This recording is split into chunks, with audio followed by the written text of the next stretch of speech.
Permitidme que antes de empezar con la editorial del programa de hoy, que haga una reseña a la exclusiva que ha ofrecido esta semana nuestro medio Aviación Digital a todos sus lectores sobre el cese de la directora general de la Agencia Estatal de Seguridad Aérea, AESA, Isabel Maestre, después de 14 años de mandato.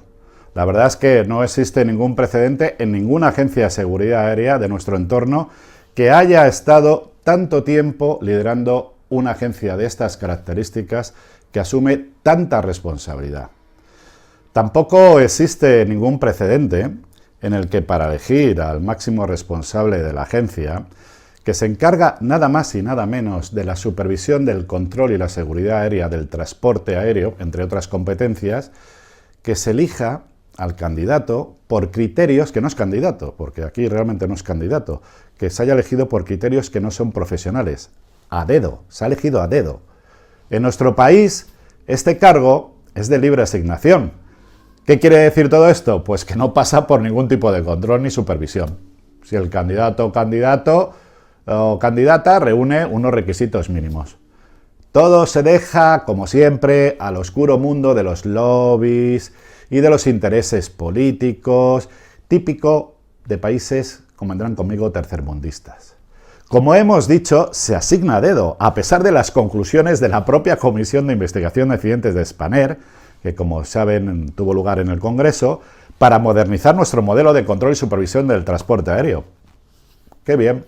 A pesar de que dentro de la propia agencia y después de 14 años de existencia dentro de la propia agencia, hay personas altamente cualificadas, incluso dentro de nuestra propia industria, donde hay unos profesionales con un amplio conocimiento de demostrada valía en los distintos campos de la aviación, como pueda ser el mantenimiento, las operaciones aéreas, la safety y otras muchas áreas sensibles. Un cargo que es público y que se debe al erario público y al de las tasas, por supuesto, que cobran a nuestros pasajeros.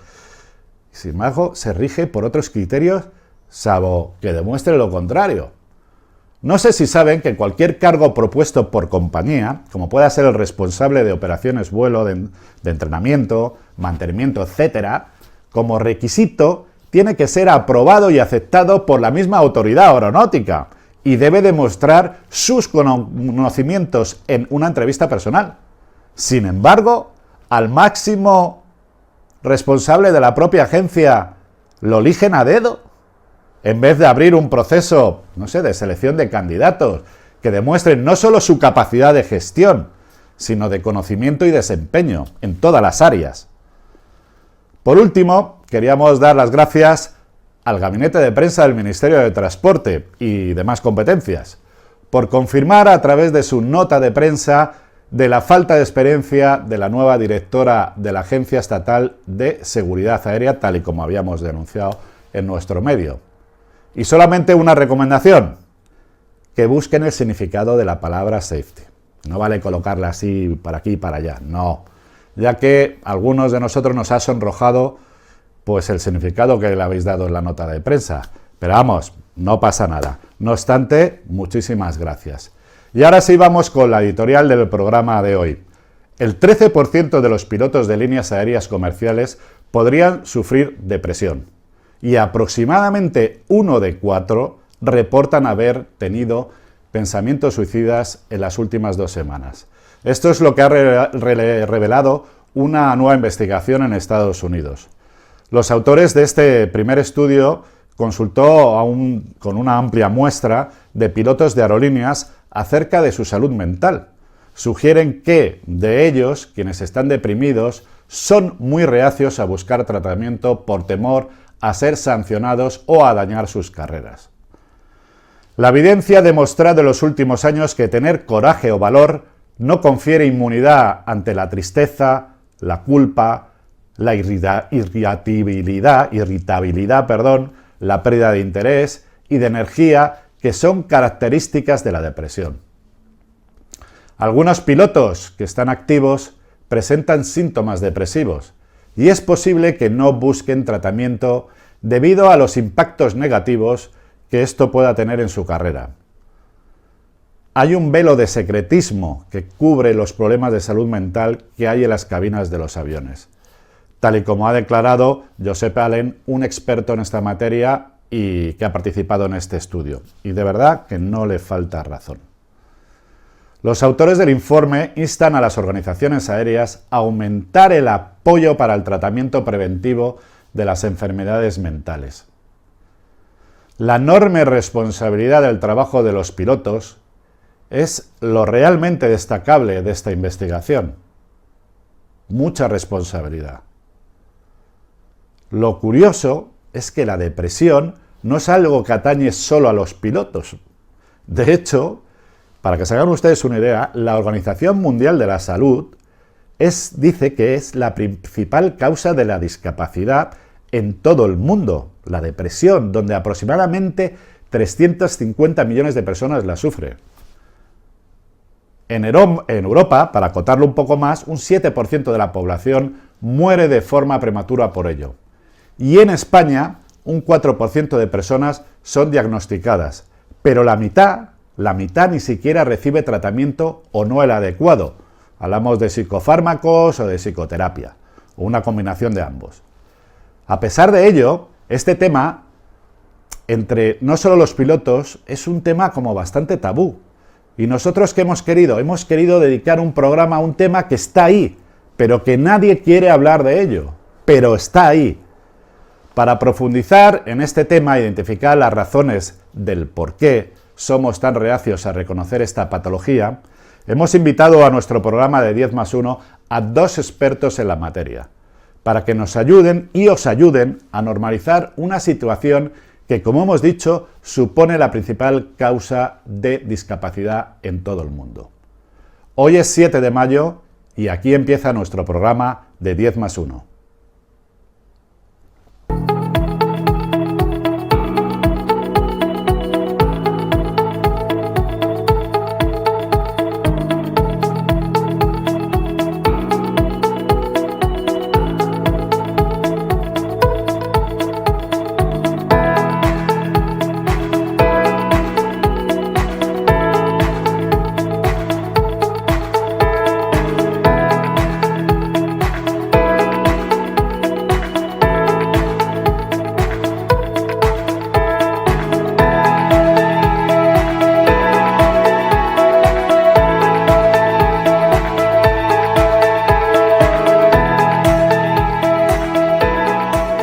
Hoy con dos grandes expertos, con dos grandes amigos y con dos grandes pilotos, con José Manuel Ponz Cantó, piloto y psicólogo aeronáutico, y Ariel Socrón, que también es experto en seguridad aérea, factores humanos, gestión del estrés en incidentes críticos, investigación de accidentes y diseño y operación de aeronaves. Muy buenas a los dos, muchísimas gracias por estar aquí. Hola, Eduardo.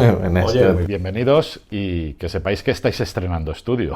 Bueno, todo un honor y un orgullo, ¿no? Del tema del que vamos a hablar, yo creo que igual que otras, que el resto de los seres humanos, ¿no? Los pilotos, pues nos enfrentamos muchas veces también pues a problemas de depresiones o a problemas de ansiedad o a problemas pues con trastornos emocionales, etcétera, etcétera, por diversas circunstancias, ¿no? Y sin embargo nos cuesta mucho hablar de este tema. ¿No creéis vosotros de que existe cierto tabú para hablar de estos temas abiertamente? Sin duda, sí que hay, eso está clarísimo. Además es muy razonable o muy lógico que esté ahí, ¿no? Porque la gente, pues como es normal, tiene miedo de que le pueda afectar a su vida profesional en cualquiera de los ámbitos, tanto en el ámbito de una hipotética posible pérdida de licencia, como en el tema económico, como en el tema de estigmatización social, ¿no? Que te puedan estigmar porque tienes problemas, que vas al loquero, cosas de esas. Entonces somos muy reacios en pedir ayuda. Además tenemos una profesión que tiene una demanda profesional altísima, ¿no? Es decir, unas exigencias tremendas. Tendemos a ser muy perfeccionistas y tendemos a hacer un poquito pues el superhombre o la supermujer, ¿no? En ese sentido. Entonces, pues sí, así es, correcto. la mayor causa de discapacidad en todo el mundo es precisamente la depresión. No es que lo diga yo, sino que lo dice la Organización Mundial de la Salud. Algo que es tan normal que en cualquier momento uno puede tener una depresión. ¿Por qué nos sigue costando tanto de aceptar algo que es bastante natural? Padecemos, tenemos pues nuestros pues momentos fastidiados, etcétera. Así es, efectivamente. Pues como muy bien decía José, tenemos un gran problema y es el tipo de personalidad que tenemos los pilotos. Como siempre hemos sido ese macho alfa, que somos perfeccionistas, somos líderes, nunca vamos a hacer nada mal y bueno, somos humanos y siempre podemos equivocarnos y siempre vamos a necesitar la ayuda de cualquier persona como cualquier otro ser humano. Eso es lo que nos cuesta y nos cuesta mucho reconocerlo. Siempre nos han enseñado desde la escuela o desde los principios que cuando empezamos a volar que nuestros problemas se quedaban en tierra y que cogíamos el avión y solo nos podíamos dedicar y centrar en volar. Y la vida no es así. Y la experiencia nos ha enseñado que no es así, que los problemas se vienen con nosotros de línea. En los vuelos vamos a seguir pensando y rumiando sobre lo que nos está preocupando porque somos humanos, afortunadamente. Entonces, ese es el gran problema y ese gran tabú del que ninguno de nosotros ha querido hablar durante mucho tiempo, y la experiencia nos ha enseñado que va siendo hora de romper esos tabúes, aprender del resto del mundo, de qué es lo que se ha hecho fuera y bueno, nosotros lo hicimos hace 10 años, un poquito más, 12 años. A raíz del trágico accidente Spanair aprendimos una lección importantísima y desde entonces hemos intentado cambiarlo y bueno, conseguí contagiar un poquito a José y aprender mucho de él y bueno, trajimos un programa fantástico en su momento y nos hemos volcado con ello. Bueno, una pregunta que me crea, existe lo que es la rama de la psicología aeronáutica, ¿no?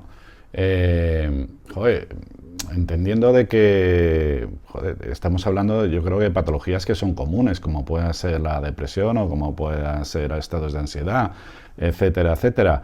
No entiendo por qué no se trata como algo que es normal, o sea, si hablamos de normalizar, ¿no?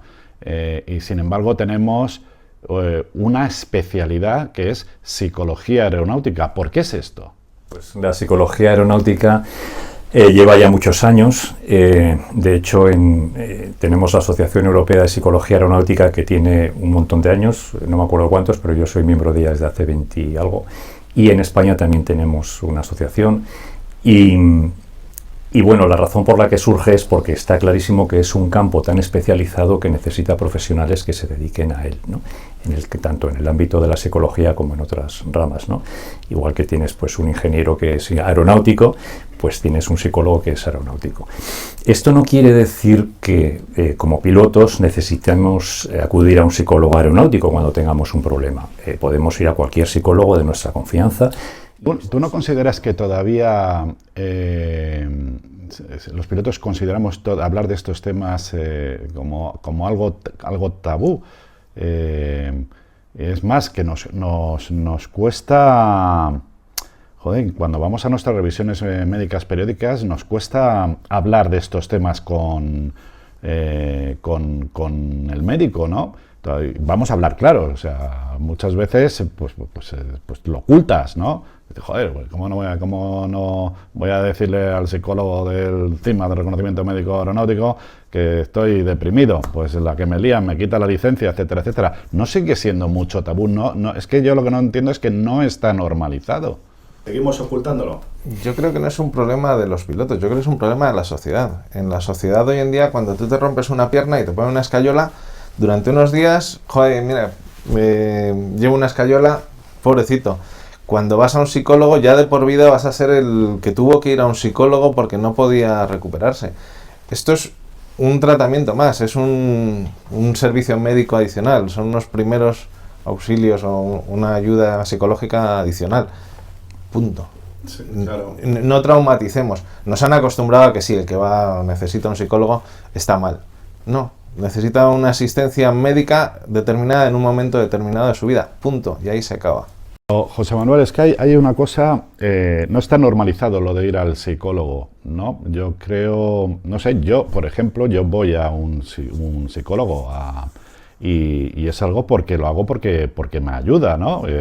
Aparte de haber tenido, como todo el mundo, porque es que todo el mundo puede tener una depresión. Y entonces yo, ¿qué he hecho? Yo he ido a un psicólogo pues para que me dé otra perspectiva de lo que yo creía que eran grandes problemas, pues a lo mejor con otra perspectiva pues es totalmente diferente. Esa es mi experiencia y a veces hay que controlarlo incluso con química y no pasa absolutamente nada, ¿no? Pero José Manuel, yo lo que veo es que, joder, que algo que es beneficioso, que yo creo que tenía que tener todo el mundo, ¿no? Una persona con un especialista, pues oye, que la vida es complicada, ¿no? Y yo he sabido, a mí me ayuda muchísimo, yo lo pongo como ejemplo, ¿no? Pues esto es lo que tiene los que somos hiperactivos y encima hiperactivos adultos, ¿no? Entonces a veces, pues bueno, hay que gestionar las emociones y tú pues consultas con un especialista, ¿no? ¿Por qué? Porque te da un enfoque que es un poco externo y que te dice, anda, pues mira, viéndolo de esta manera, pues es totalmente diferente, ¿no?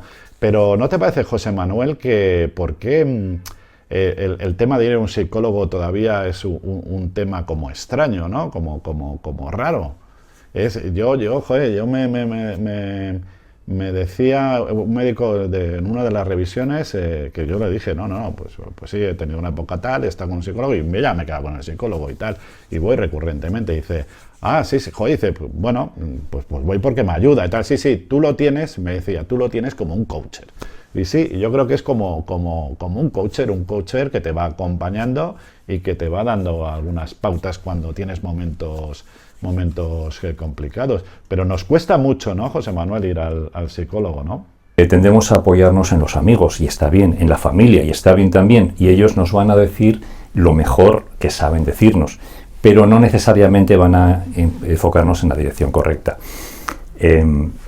Por ejemplo, cuando vamos a un funeral, es muy típico que no sabes qué decir porque no te han enseñado qué decir en esos casos, porque es una situación tremendamente complicada y a veces se nos puede escapar ahora lo que tienes que hacer es echarle valor, tirar para adelante, tienes que sacar... Sí. Y nos salen, claro, y nos salen cosas así, y esa persona lo que está necesitando es comprensión, apoyo y cariño. Entonces, ¿qué queremos decir con esto? Que el que tú seas un buen amigo o que seas un familiar querido no es una garantía de que des el mejor consejo. Para eso están los profesionales y, como tú muy bien has dicho, Eduardo, acudir a un profesional no solamente no es una señal de debilidad, sino todo lo contrario, lo es de fortaleza. Pues es lo que estábamos comentando, ¿no, José Manuel? Que yo, por ejemplo, no concibo ahora mismo mi vida, ¿no? sin esta persona que es tan importante para mí, mi psicóloga Lorena, a la cual le mando un beso muy grande, ¿no? Que pues cuando tienes este tipo de situaciones, ¿no? También es una cosa importante, José Manuel, es el perfil del profesional. O sea, esto no quiere decir que tú vas a un psicólogo, a cualquier psicólogo y te ayuda, no. Tiene que encajar muy bien el perfil del profesional contigo.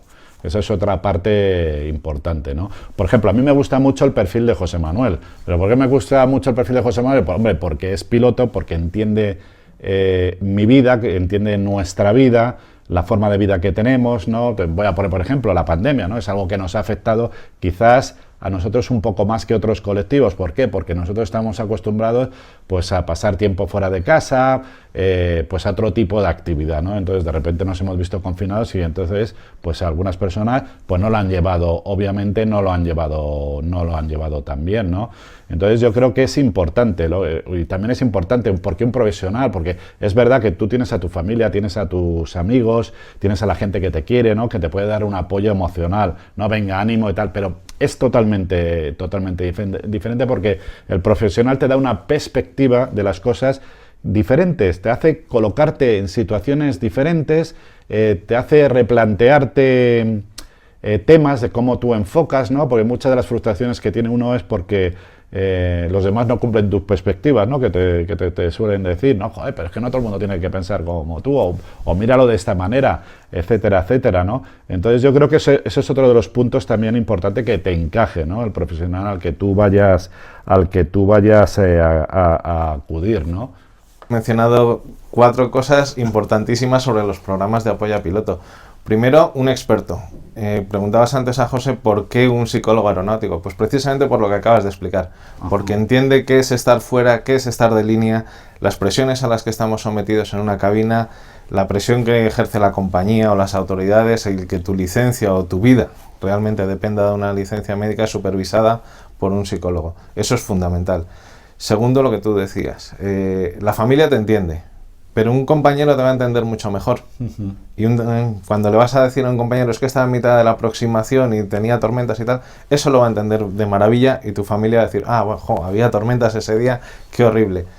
Yo creo que esas son la base de por qué un programa de peers, de pares y de programa de apoyo a pilotos funciona. Porque son gente que está entrenada, que sabe de lo que está hablando, son compañeros tuyos, ya tienes esa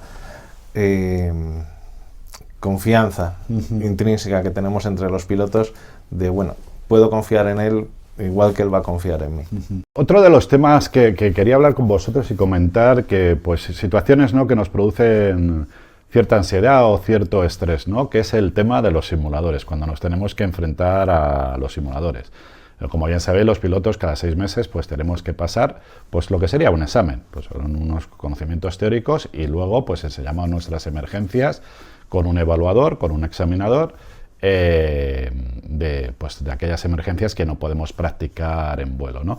Y yo, macho, he observado una cosa que, como bien sabéis, yo estuve una época de mi vida profesional pues como director de operaciones, ¿no?, que tú veías un piloto, joder, que en todas las verificaciones de línea es perfecto, un tío que te lleva la operación, eso es empírico, que ya la lleva fenomenal, que sigue los estándares de la compañía, etcétera, etcétera, pero luego llega el simulador y es algo como que se transforma, ¿no?, que le provoca cierta ansiedad, ¿no? Y es algo que me genera, joder, que me genera curiosidad y creo que también es un poco el fallo del sistema. Más ahora, porque como bien sabéis, ha cambiado todo la normativa, ¿no?, la forma de evaluar los simuladores, ¿no?, que yo desde mi punto de vista personal, pues bueno, no es tan objetivo como podría ser antes, porque hay una serie de parámetros que se evalúan, que es muy de la percepción del evaluador o del instructor, ¿no? Entonces, joder, no tenemos algo que sea tan empírico como antes, ¿no? Y esto es una situación, ¿no, José Manuel?, que yo no sé si es común, porque ya te digo, mi experiencia es de gente buenísima en línea, en operación normal, incluso cuando haces una verificación en línea se tiene que encontrar con una situación, digamos, complicada, que la resuelve perfectamente, pero eso sí, yo no sé si es porque cambiamos el chip, ¿no?, y dices, bueno, que me van a evaluar y tal, y entonces ya nuestro estado de alerta es totalmente diferente, ¿no? ¿Esto es un problema más común de lo que nos creemos? Totalmente, lo has clavado, Eduardo. Por eso es por lo que es tan importante no ver al psicólogo pues como una persona a quien vas cuando estás un poco menos que loco, ¿no?, como se podía ser hace muchos años, sino ver a alguien que te puede ayudar, que te puede, en este caso, por ejemplo, dar una serie de estrategias o fomentar unas habilidades que tú tienes y que puedes entrenar para afrontar con éxito ese estrés que te supone la evaluación del simulador.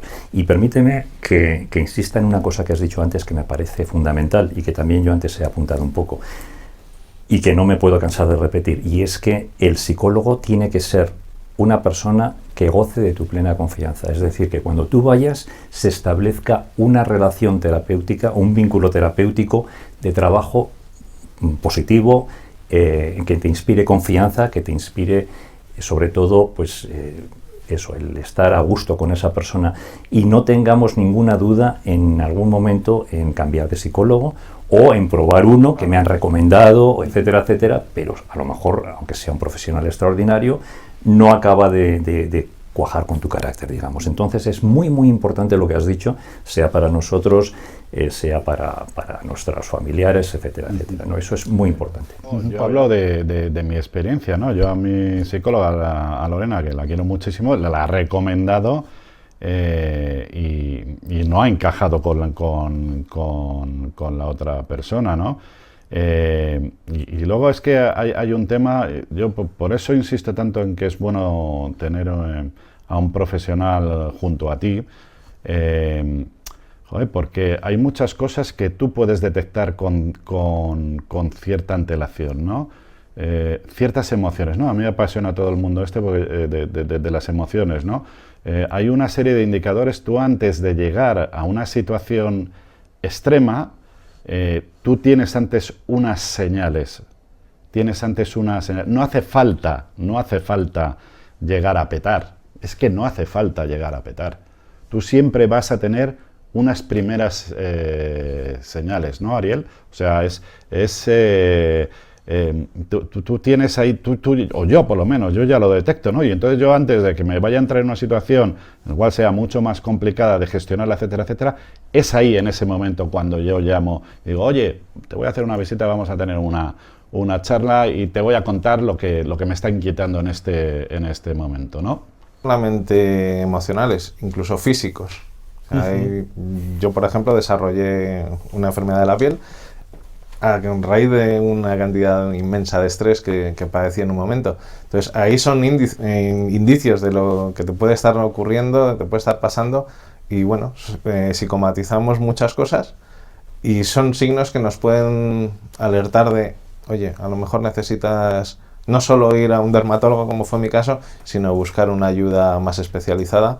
Y afortunadamente, bueno, lo tenía muy presente y yo también consulté y me fue de maravilla. Oye, José Manuel, has hablado antes de que hay unos programas especiales para pilotos. ¿Nos puedes explicar en qué consisten esos programas? Bueno, como sabes, Eduardo, los programas de apoyo a los pilotos están ya implementados de forma normativa. Antes de eso, pues como decía antes Ariel, estuvimos intentando implementarlos aquí en España, estuvimos trabajando bastante duro para poderlos popularizar, precisamente porque somos conscientes de lo que tú has dicho antes, ¿no? De esa reticencia lógica y normal que tenemos los pilotos en acudir a determinados profesionales de la salud mental, si quieres llamarlo así. Y es mucho más amable llamarle coach, como tú decías antes, pero al final es... No, pero es que es verdad, porque es una labor para mí me resulta una labor de coach.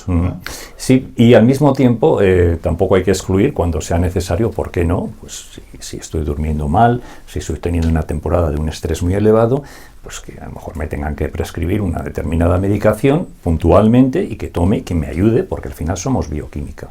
Entonces, cuando estamos mal a nivel químico, por muy desarrollado que esté yo y todos los días haga mi media hora de meditación, etcétera, etcétera, eso está muy bien. Pero cuando químicamente tengo un desequilibrio importante, tengo que corregirlo. Y al mismo tiempo o paralelamente tener un desarrollo personal de la mano de un coach, de un psicólogo, de un terapeuta, ¿no?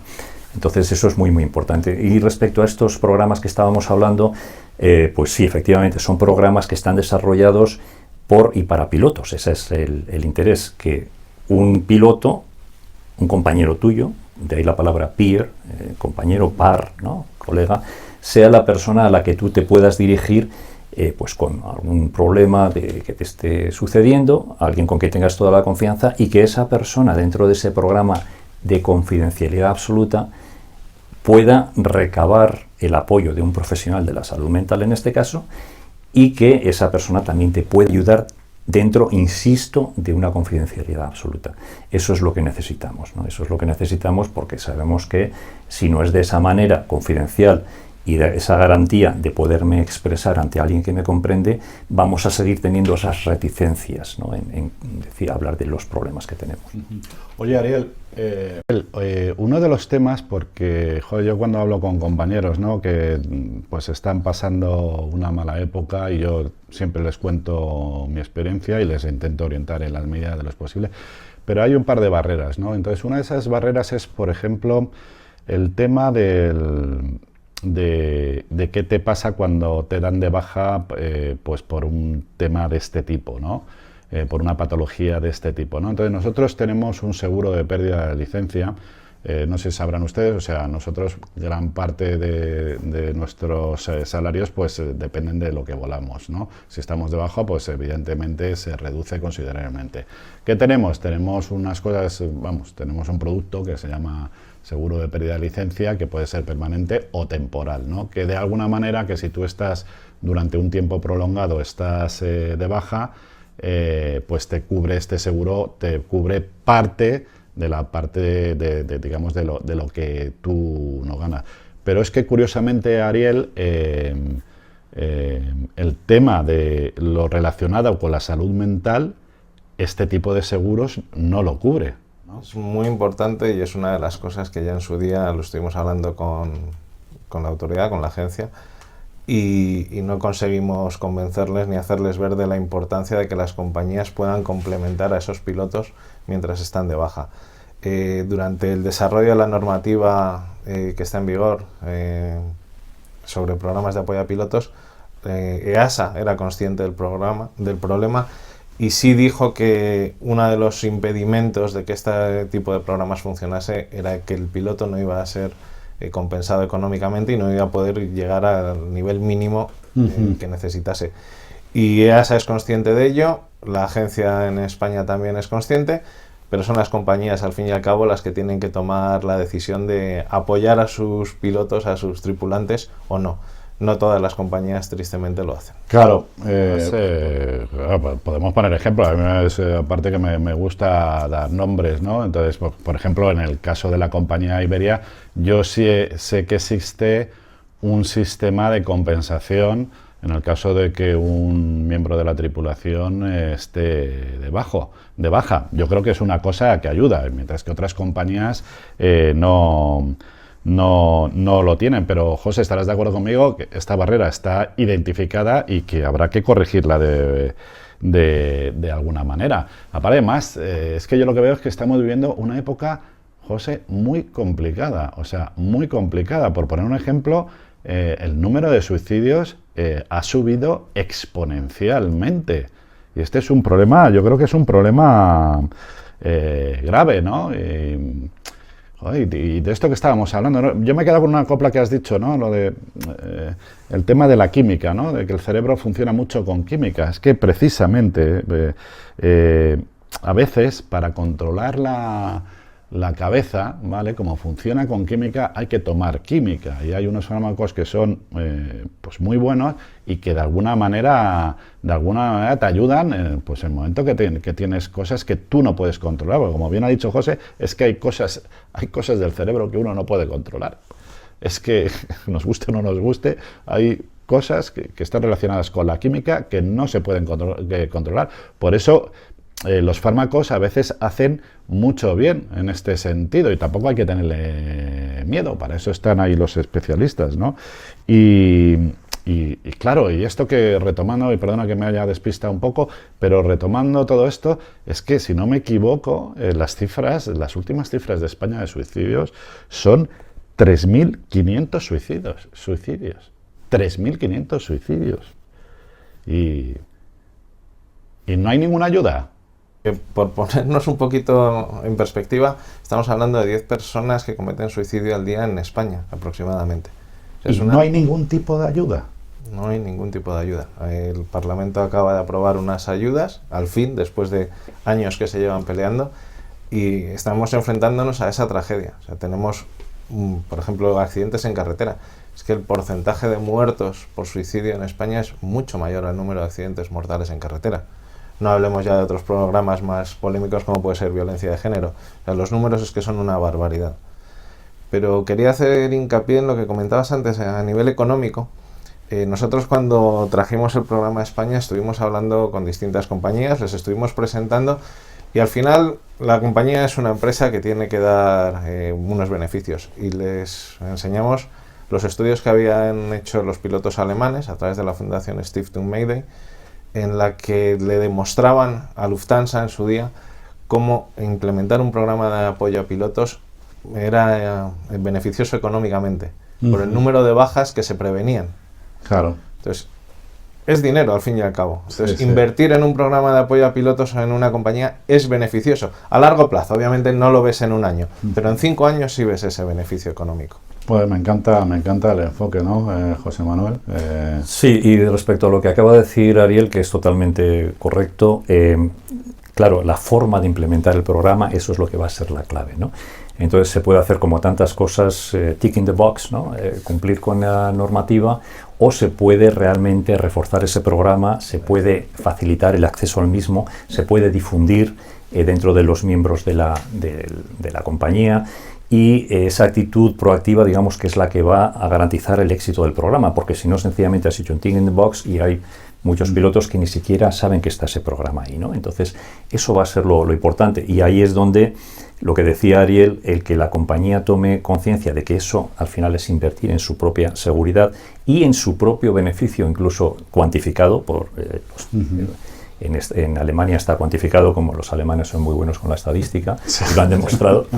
Y entonces ahora mismo es ya normativo, es decir, es obligatorio el programa, pero realmente cuando estos programas van a funcionar de verdad es cuando acaben de calar. Y una cosa que me gustaría, si me permitís también, hablar a este respecto. Alguno de vosotros se ha referido un par de veces a las enfermedades mentales.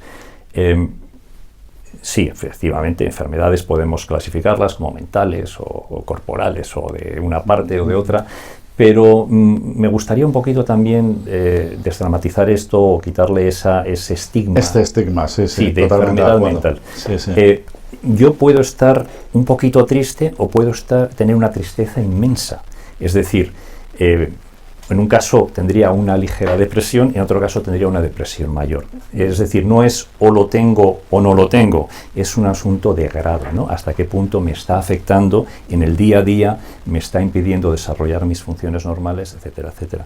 Entonces, todos nosotros en algún momento podemos tener, y tenemos de hecho, porque somos humanos, situaciones de tristeza, situaciones de estrés, de angustia, etcétera, etcétera.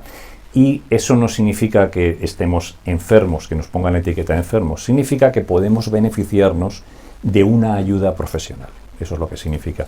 Y por lo tanto, no debemos tanto pensar como, ostras, que tengo una enfermedad mental. No, lo que me está ocurriendo es una reacción normal a una situación crítica, a una situación muy difícil, a una situación muy complicada, y esa reacción normal la puedo normalizar todavía mucho más y encauzarla en el camino correcto si recurro a la ayuda de un profesional.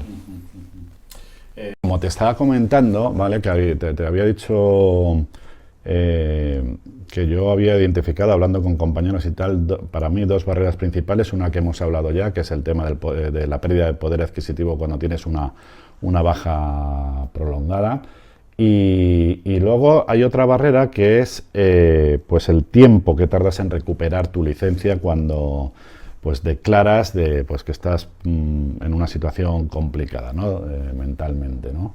Que es algo que no entiendo. Y vamos a ser realistas, porque nosotros cuando vamos al psicólogo, cuando pasamos nuestras revisiones médicas, intentamos no complicarnos la vida. O sea, lo primero que te dicen es, oye, no te compliques, di sí, no, sí, tal, no sé qué, pero porque si no, si dices algo que tal, pues te pueden enredar y todo esto es complicadísimo, y entonces si te dan de baja la licencia por un tema de estos, vas a tardar no sé cuántos meses en tardarla, que es verdad que tardas mucho, o sea, tardas mucho en recuperar, que yo puedo llegar a entender esto cuando hay una patología que es grave, ¿no? que es complicada, ¿no? Pero bueno, para determinadas situaciones, oye, no, mira, que he perdido un hijo, o he perdido, o me acabo de divorciar, o no sé, tantas cosas que a uno le puede pasar y que le alteran emocionalmente, que le pueden alterar y que le pueden dar ansiedad y que le pueden dar depresiones, etcétera, etcétera, ¿no? Que yo creo que es algo que habría que normalizar, ¿no? De alguna manera, ¿no? En el sentido de, joder, primero aprender a gestionarlo, por supuesto, pero aprender a gestionarlo con la ayuda de alguien o incluso tomando, como hemos dicho antes, algún tipo de fármaco, química, ¿no? Para de alguna manera regularizar esa situación. Pero Ariel, la realidad es que otro de los temas que todo el mundo te pone sobre la mesa cuando hables de estos temas, que por supuesto que lo hablas en ámbitos privados, pues siempre te dice, ya, pero es que tú te das de baja y todo y dice, tú sabes, que hay gente que yo conozco que la ha pasado, dice, tú sabes lo que tardas en recuperar la licencia. Como no es algo, todo el tema de los problemas de la mente, psicológicos y tal, no es algo así, digamos, tasativo, ¿no? De alguna manera, tanto los médicos aeronáuticos, también, como no está normalizado todo esto, pues tienen sus cautelas, ¿no? Entonces se quieren asegurar excesivamente, ¿no? En algunos casos, no digo que en otros no sea necesario, ¿no? Pero Ariel, esta es una barrera más. ¿Qué mejor que el que un piloto sea consciente de ello y de decir, es que tengo un problema y necesito ayuda. Claro. Y viene la autoridad y encima le castiga por decir, tengo un problema y necesito ayuda. Eso es lo trágico de la normativa. Y eso es algo con lo que en su momento yo estuve luchando mucho desde, como tú sueles nombrar, ese sindicato mayoritario entre los pilotos a nivel europeo y a través de IFALPA. Y ha sido muy difícil y es tremendamente complicado, y hoy en día, incluso cuando vas a un AME y se lo comentas, dices, bueno, vamos a suavizar esto, vamos a ver realmente qué es lo que hay detrás de lo que me estás diciendo y vamos a buscarle una solución. Por eso es fundamental el establecer programas de apoyo a pilotos que ya están establecidos, perfecto, pero vamos a mejorarlos, no vamos a hacer un tick in the box como dice José, vamos a perfeccionarlos, vamos a intentar divulgar este tipo de programas como estáis haciendo vosotros.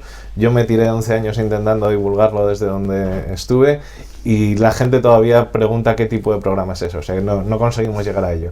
Pero afortunadamente el Colegio de Pilotos sea consciente de la necesidad de tener este programa, está muy bien, es fantástico y necesitamos ese apoyo. Pero esto lo tiene que proveer la compañía. Es la compañía la que nos tiene que ofrecer a los pilotos la posibilidad de pedir ayuda dentro del programa de la compañía. Afortunadamente, mira, precisamente mañana se cumple un año de la pérdida de Carlos Salas. Carlos lo vio clarísimo en cuanto salió la normativa. Dijo, esta normativa no es buena para los pilotos, vamos a mejorarla, y estableció el programa dentro del propio colegio, y yo creo que era una idea muy noble y el programa salió muy bien. Pero esto tiene que ser una cosa de las compañías, los pilotos tenemos que confiar en ello. Estamos todos para ayudar a nuestros compañeros, todos los peers que están formados en las distintas compañías, ya sea en el sindicato, ya sea en el colegio, están para ayudar a los compañeros. Entonces nosotros tenemos que ser proactivos, es decir, si tengo un problema voy a pedir ayuda a este compañero, a quien sea. Y si vemos incluso que tenemos un amigo que lo está pasando mal, vamos a ser proactivos, vamos a preocuparnos realmente de nuestro compañero y vamos a pedir ayuda por él. Estamos hablando constantemente de pilotos, pero bueno, sabemos que muchos de los oyentes que te están siguiendo en este programa no son solo pilotos, sino que tenemos controladores. Y tienes toda la razón, tienes toda la razón. Quiero recordar que en España, al menos en AIRE, estableció un programa CISM fantástico que está ayudando a muchísimos controladores, y fue gracias en parte a lo que se hizo por parte de los pilotos, y nos sorprendió muy gratamente tanto a José y a mí que los controladores decidieran ir adelante con ello, establecer su propio programa. Me parece fantástico. Y saber que están tan bien cuidados. Y bueno, fue una grata sorpresa para nosotros realmente, porque nadie es profeta en su tierra, y ver que los controladores y sobre todo el proveedor de servicio aéreo de navegación aérea en España tomase esa decisión y ese empuje con el que le ha dado el programa, a nosotros, vamos, no. Claro, ¿qué es lo que dices tú, Ariel? Que en el momento de que es la empresa la que asume esta responsabilidad, el programa es mucho más efectivo. Para finalizar el programa, me gustaría pedirte un favor, ¿no? Tú imagínate que alguien que nos está viendo, que nos está oyendo, ¿vale?, está en una época mala, ¿no?, en una época oscura, donde todo se le viene encima, donde no cree que haya salida, que tenga ansiedad, que esté pasando por unas circunstancias complicadísimas como las que nos podemos enfrentar, ¿no?, en algún momento de nuestras vidas, ¿no? Me gustaría que miraras a la cámara, ¿no?, y le dieras tu consejo profesional.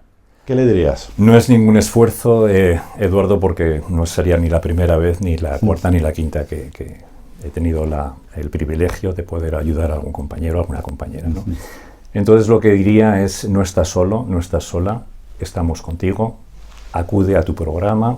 Si no encuentras el programa de confianza, acude al del sindicato, acude al del colegio, pero asegúrate de que buscas ayuda, porque no estás solo, no estás sola, tienes todo el derecho a sentirte mal si te están ocurriendo cosas que realmente estás viviendo con angustia, con estrés, complicaciones que tenemos todos en algún momento. Tienes todo el derecho a sentirte mal. Es normal lo que estás viviendo, y lo que estás sintiendo es una reacción normal a una situación anormal. Es decir, no es que te hayas vuelto loco, no te hayas vuelto loca, nada por el estilo. Estás ante una situación de mucho estrés o de muchas preocupaciones, de muchos conflictos, y es normal que te sientas de esa manera. Le pasa a todo el mundo. Lo que pasa es que la gente encuentra muchas dificultades en expresarlo. Entonces, ayúdate para poder también no solamente sentirte tú mejor, sino facilitar que los seres queridos que tienes a tu alrededor se beneficien también de que tú busques esa ayuda. No dudes en acudir al programa que tengas en tu compañía o en el colegio o en el sindicato, el que más confianza te pueda inspirar. Lo importante es que te sientas que no estás solo, no estás sola, y des ese paso, porque estamos allí, estamos tus compañeros, tus compañeras, estamos allí para eso. Joder, la verdad que muy profundo, me ha encantado. Muchísimas gracias a los dos. Os voy a decir que yo este programa estaba deseando hacerlo, porque creo realmente que hay una necesidad de que hablemos de estos temas, de quitar todos estos tabús, todos estos complejos. Creo que es necesario, pero es necesario por nosotros y también por los que nos rodean. Yo os he dicho, que os he puesto un ejemplo, mi propia vida personal, ¿no? Y en un momento de mi vida, pues peté pues, por circunstancias, pues casi todo muy relacionado con el tema de la hiperactividad que a veces se estresa, tener la mente así tan dando vueltas todo el rato, ¿no? Y entonces yo creo que una de las cosas que mejor hice es asesorarme, ¿no? A veces hace falta el apoyo de profesionales, ¿no? Yo creo que lo han explicado muy bien Ariel y José Manuel. No es una cosa extraña, o sea, hay más gente, lo que habíamos hablado, ¿no? Que las depresiones son la causa en el mundo, la causa mayoritaria, ¿no? de bajas y que la gente es algo normal entre lo que es la actividad o lo que es el ser humano, ¿no? Y entonces hay que normalizarlo. Los profesionales no somos diferentes, ¿no? Y de verdad que todos pasamos por épocas malas. Es verdad que hemos hablado de barreras, ¿no? Que esas barreras hay que intentar ir solucionándolas poco a poco. Y está ahí, ¿no? Y mucho hablamos de seguridad, ¿no? Y entonces, que son las cosas que a mí me duelen un poco, ¿no? Porque todo el mundo habla de seguridad, de tal, de no sé qué, de la historia, y esto está identificado, esto es una realidad. Esto que les hemos contado hoy es una realidad que pasa. Entonces, yo creo que hay que intentar normalizarlo. Entre todos también ayudarnos, porque yo creo que si somos algo este colectivo, pues somos gente bastante solidaria y luego pues que entendemos mucho de lo que nos pasa, ¿no? por nuestro tipo de vida. Bueno, espero que os haya gustado el programa. A mí me ha parecido fantástico, gracias a tanto a Ariel como a José Manuel. Lo de siempre, si os ha gustado el programa, le dais al like. Si os ha gustado ya mucho, podéis compartirlo. Si ya queréis formar parte de nuestra familia, simplemente con que os suscribáis, pues os lo agradezco, ¿vale? Porque todo esto suma. Y nada, poco más que deciros. Hemos hablado de este tema y hemos estado de este tema, ¿por qué? Porque necesitamos que os cuidéis. Porque es necesario, ¿no? Y al igual que normalizamos otro tipo de enfermedades, pues estas cosas que ocurren debemos de normalizarlo. Y entonces, por eso, insisto una vez más, cuidaros. ¿Y por qué os digo todo esto? Porque os necesitamos. Hasta el próximo programa.